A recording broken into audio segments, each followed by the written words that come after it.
Big pass லைவ்ல ஒரு பக்கம் அப்படியே நிர்மூலமாக்கப்பட்ட விக்ரம் அப்படின்ற நிலைமைக்கு தள்ளப்பட்டாருங்க. எல்லாம் வேற யாரு, உள்ள வந்த வியானாவோட வேலை தான். நான் சொன்னனா இல்லையா, வியானா வீட்டுக்குள்ள வந்து அடிச்சு மவுஸ் ஏற்றி விட்டுருவாங்கன்னு நான் கெஸ் பண்ணேன் நேத்து. ஆனா இன்னைக்கு வந்து வேற ஆளை தான் கெஸ் பண்ணேன். பட் ஆனால் அவங்க பண்ணுற வேலை அதை கரெக்டாக அவங்களுக்கு சாதகமாக தான் போய் முடிய போகுதுன்றது எனக்கு தெரியுது. ஸோ அதை தாண்டி திவ்யா கிட்ட போய் பேசினதாக இருக்கட்டும், ஜாடமாடியா அப்படியே வந்து சாண்ட்ராவை தாக்குவதாக இருக்கட்டும்ன்ற மாதிரி நிறைய விஷயங்கள் நடந்து கொண்டிருக்கிறது. அது என்ன ஏதுன்றதை கொஞ்சம் டீட்டெயிலாக பார்த்துடலாம். சேனலுக்கு புதுசாக இருந்தீங்கன்னா சப்ஸ்கிரைப் பண்ணிடுங்க. வீடியோ பார்க்குற அனைவருமே மறக்காமல் லைக்கும் ஐப்பும் பண்ணீங்கன்னா இந்த வீடியோ பல பேருக்கு போய் சேர்ந்துடும். இப்போ கண்டென்ட்டுக்குள்ளே போயிடலாம்.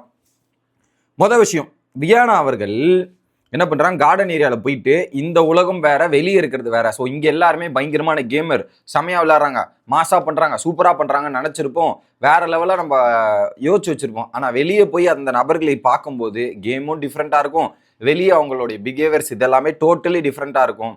இங்கேருந்து அங்கே வெளியே பார்க்கும்போது வேற மாதிரி நம்ம க்ளோஸ் ஆனோன்னு நினைப்போம், ஆனால் வெளியே அப்படி இருக்காது அப்படின்ற பல விஷயங்களை வந்து வியானா அவர்கள் சொல்லிட்டு இருக்காங்க.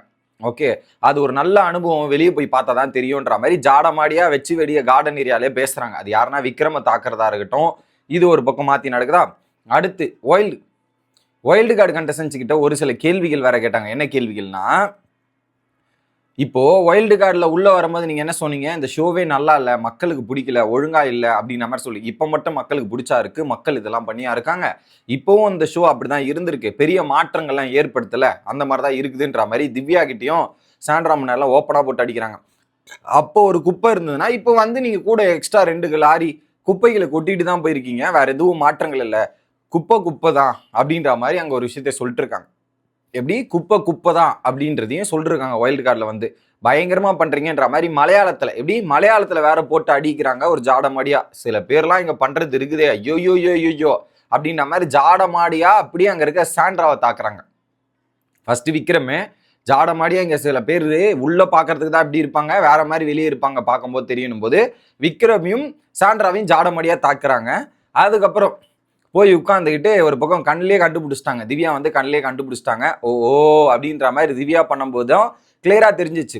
அப்புறம் திவ்யா பக்கத்துல கூப்பிட்டு வச்சு கேட்குறாங்க, எப்படி என்ன பிரச்சனை ஏதுன்ற மாதிரி கேட்கும்போது சில பல விஷயங்கள் அதில் குறிப்பாக வந்து சாண்ட்ராவோட ஆக்ஷன்ஸாக இருக்கட்டும், விக்ரமோட அழுகை ஆக்ஷன்ஸாக இருக்கட்டும்ன்ற மாதிரி இது எல்லாமே நடித்து காட்டும் வியானாவை நம்மளால பார்க்க முடிஞ்சுச்சு.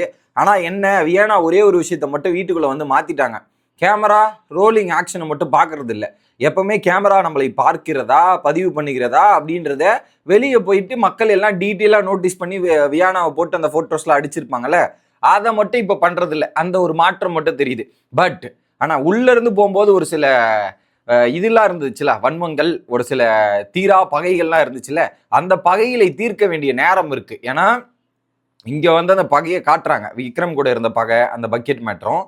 அடுத்து வெளியே போகும்போது சாண்ட்ரா கூடயும் ஒரு சில பகைகள் வெளியே போனதுக்கு அப்புறம் உருவாயிருக்கு போல, அதை வந்து சொல்றதா இருக்கட்டும்ன்ற மாதிரி.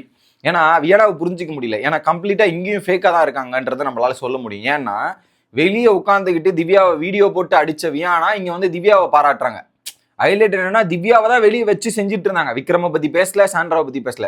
ஆனா திவ்யாவை அடிச்சிட்டு இருந்த வியானா வெளியும் ஃபேக் இருந்தபடி தானே உள்ள இருக்கணும், ஆனா உள்ள வந்து அப்படியே கம்ப்ளீட்டா வேற மாதிரி, என்ன வியானா அப்படின்ற மாதிரி தான் இருக்கு. அப்புறம் விக்ரமோட 1 by 1 எக்ஸ்பிளைன் பண்றாங்க, விக்ரம் இப்படி பண்ணியிருக்காரு, இந்த கேம் இப்படிலாம் விளையாடி இருக்காரு, நான் அந்த பக்கெட் மேட்டர் அட்ரஸ் பண்ணது தான் தப்பு, மற்றபடி விக்ரமோட கேம் இதெல்லாம் இருக்கு, அவங்க ஒய்ஃபு பேச்சை கூட கேட்க மாட்டாரு, ஒய்ஃபையும் பேச விட மாட்டேங்கிறாருன்ற ஒரு ஸ்டேட்மெண்ட் வைக்கிறாங்க. எனக்கு என்ன கேள்வினா, ஒய்ஃபு பேச்சை பேசுறதும் பேசாத அவருடைய தனிப்பட்ட விருப்பம், அது அவங்களுக்குள்ள இருக்க அண்டர்ஸ்டாண்டிங், உங்களுக்கு என்ன பிரச்சனை அதில்? அவங்க ஒய்ஃபு அவர்கிட்ட எப்படி பேசணும்ன்றதும் அவங்களுடைய விருப்பம், அவர் பேச விட மாட்டேங்கிறாருன்னா அது அவங்க 2 பேரோட பிரச்சனை, உங்களுக்கு அந்த பிரச்சனை தேவையில்லையே, அதையா எடுத்துட்டு வரணுன்றது என்னோட முதல் கேள்வி. ஒய்ஃபை கூட பேச விட மாட்டாருன்ற மாதிரி திவ்யா கிட்ட கதை சொல்லிட்டு இருக்காங்க. திவ்யா வியானா நான் சொல்றது கேளு, இருங்க திவ்யா நான் சொல்றது கேளுங்கன்ற மாதிரி 2 பேரும் இப்படி, நான் சொல்றது கேளு நீ சொல்றது கேளு, நான் சொல்றது கேளு நீ சொல்றது கேளு, மாத்தி இப்படி போயிட்டு இருக்கு. ஒரு பாயிண்ட்ல இருங்க நான் விக்ரம் கிட்டே போய் பேசிட்டு வரேன்ற மாதிரி விக்ரம் கிட்ட போய் பேசுறாங்க. அப்போ என்ன சொல்கிறாங்க, நான் உங்கள் மேலே ஒரு பிரதர்லி ஃபீல், ஒரு நல்ல ஃபீல் வச்சுருந்தேன், சூப்பர், நீங்கள் கேமை செமையாக விளையாடிட்டு இருக்கீங்க சூப்பர், ஆனால் கேமை பார்க்கும்போது எனக்கு ஒரு விஷயம் மாற்றுக்கிறதுக்கெல்லாம் இருக்குது, நான் சொல்கிறேன்ற மாதிரி உங்கள் ஒய்ஃபை கூட நீங்கள் பேச விட மாட்டீங்க. எப்படி உங்கள் ஒய்ஃபை கூட பேச விட மாட்டீங்க, அவங்க முழுசாக ஒரு சில விஷயங்களை எக்ஸ்பிளைன் பண்ண வரவாங்க, அதை கூட எக்ஸ்பிளைன் பண்ண மாட்டீங்க, கம்ப்ளீட்லி அதை ஸ்டாப் பண்றீங்க, நிறுத்துறீங்க, எண்டு கார்டு போடுறீங்க அப்படின்ற மாதிரி அவங்க ஒய்ஃபை பத்தி பேசுறாங்க. விக்ரம் பாட்னு சைலண்டா கேட்கிறார். அடுத்தும் வக்கரம்ன்ற நேம் வந்து உங்களுக்கு பக்காவா சூட் ஆகும். எப்படி வக்கர விக்ரம்ன்றது பக்காவா சூட் ஆகும், இதுக்கான மீனிங்லாம் தெரியல. ஸோ அப்போ வியானாவுக்கும் ஏதாவது ஒரு டேக்லைன் கொடுத்து நம்ம கூப்பிட்டாலும் வியானா பிரச்சனை பட மாட்டாங்கன்னு நினைக்கிறேன். ஏன்னா இப்போ வியானாக்கு வெளியே பல நேம்ஸ் இருக்குது மக்களே, அதெல்லாம் வந்து கூப்பிட்டா அவங்க வந்து ஓகே சூப்பர்ப்பா நைஸ் ஒன்னுப்பா அப்படின்னு எடுத்துப்பாங்க போல இருக்கு. அதே உங்களுக்கு வலிக்குதுன்னா இப்போ இன்னொருத்தர் மேலே இந்த மாதிரி பிராண்ட் பண்ணுறது தப்பு தானே? தப்பு தானே? கரெக்ட் தானே? இப்போ நீங்கள் உங்களை ஒரு பிராண்டை வச்சு கூப்பிட்டா ஹர்ட் ஆகுதுல்ல, அது மற்றவங்களுக்கு நீங்கள் பண்ணக்கூடாதுல்ல. அந்த வேர்ட் சாய்ஸ்ன்றது ரொம்ப முக்கியம். முதலை கண்ணீருக்கு எனக்கு மீனிங் தெரியும் மக்களே, பல பேர் அது மீனிங் தெரியாத மாதிரி எக்ஸ்பிளைன் பண்ணுறீங்க. பட் ஓகே, எனிவே நன்றி. அதில் நிறைய இடத்துல வந்து மைண்டில் மனிப்புலேஷன் பண்ணுறது, அப்படியே டாஸ்கில் போட்டு அப்படியே மனிப்புலேஷன் பண்ணுறது, உங்களுக்கு ஃப்ராடு, அந்த ஃப்ராடுன்றது பர்ஃபெக்டாக உங்களுக்கு சூட் ஆகும். எப்படி ஃப்ராடுன்றது பர்ஃபெக்டாக சூப் ஆகும் அதெல்லாம் நான் பார்த்துட்டு தான் இருக்கேன்.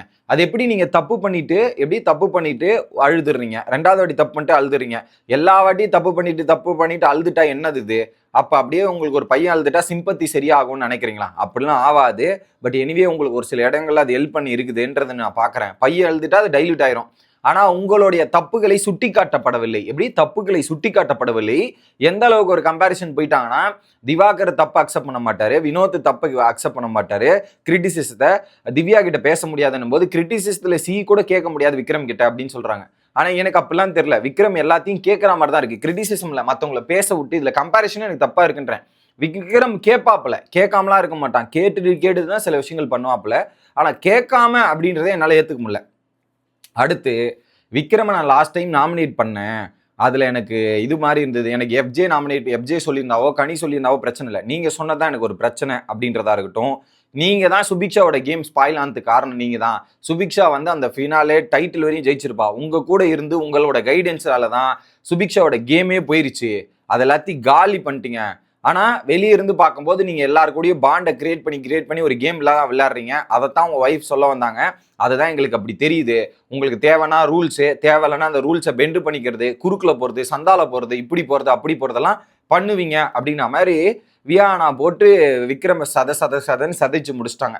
அடுத்து அந்த பணப்பட்டி டாஸ்கோட ரூல்ஸ் வந்துச்சு. ரூல்ஸ் என்னன்னா, பணப்பட்டிக்கு டெய்லி டாஸ்க் வைப்பாங்களாம். அந்த டாஸ்கில் இருக்கிற பணத்தை சேர்க்கணுமா, சேர்த்து முடிச்சிட்டதுக்கு அப்புறம் உங்களுக்கு எவ்வளோ பணம் வேணுமோ அந்த பணத்தை எடுத்துக்கிட்டு நீங்கள் வீட்டை விட்டு போயிட்டே இருக்கலாமா. That is it rules. அதுக்கப்புறம் விக்ரம் வந்து வெளியே வந்து ஒரே எமோஷனல் பிரேக் டவுன். என்ன பிக் பாஸ் என்னை விட்டுருங்க, நான் வெளியே போகிறதுக்கு ரெடியாக இருக்கேன், இதுவாக இருக்குன்ற மாதிரி உடஞ்சிட்டாரு. இன்னொரு பக்கம் சபரி வந்து ஆறுதல் பண்ணிட்டு இருக்காரு. என்னடா பண்றது, இப்படி உடச்சு தள்ளிட்டாங்கடா என்ன. பிக் பாஸ் கூட எங்கிட்ட பேச மாட்டேங்கிறாரு, நானும் பேசிட்டு இருக்கேன், இதெல்லாம் பண்ணிருக்கேன், அவரும் ரெஸ்பான்ஸ் சரியா பண்ண மாட்டேங்கிறாரு.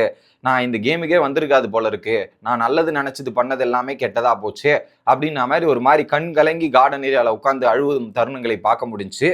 So Viana super. எப்படி ஆதிரை வந்து 2வது இன்னிங்ஸ்ல வந்து ஒரு பயங்கரமான ஒரு விஷயத்தை கிரியேட் பண்ணி வெளியே ஒரு இம்பாக்டை கிரியேட் பண்ணாங்களோ, இப்போ வியானா வந்து ஒரு இம்பாக்டை கிரியேட் பண்ணியிருக்காங்க. அது அவங்களுக்கு பாதகமாக தான் போகுது, சாதகமாக போகிறதுலன்றது எனக்கு கிளியரா தெரிஞ்சிச்சு. உங்களோட கருத்துக்களை கமெண்ட் செக்ஷன்ல சொல்லுங்க. அடுத்த வீடியோல வந்து சந்திக்கிறேன். Bye guys.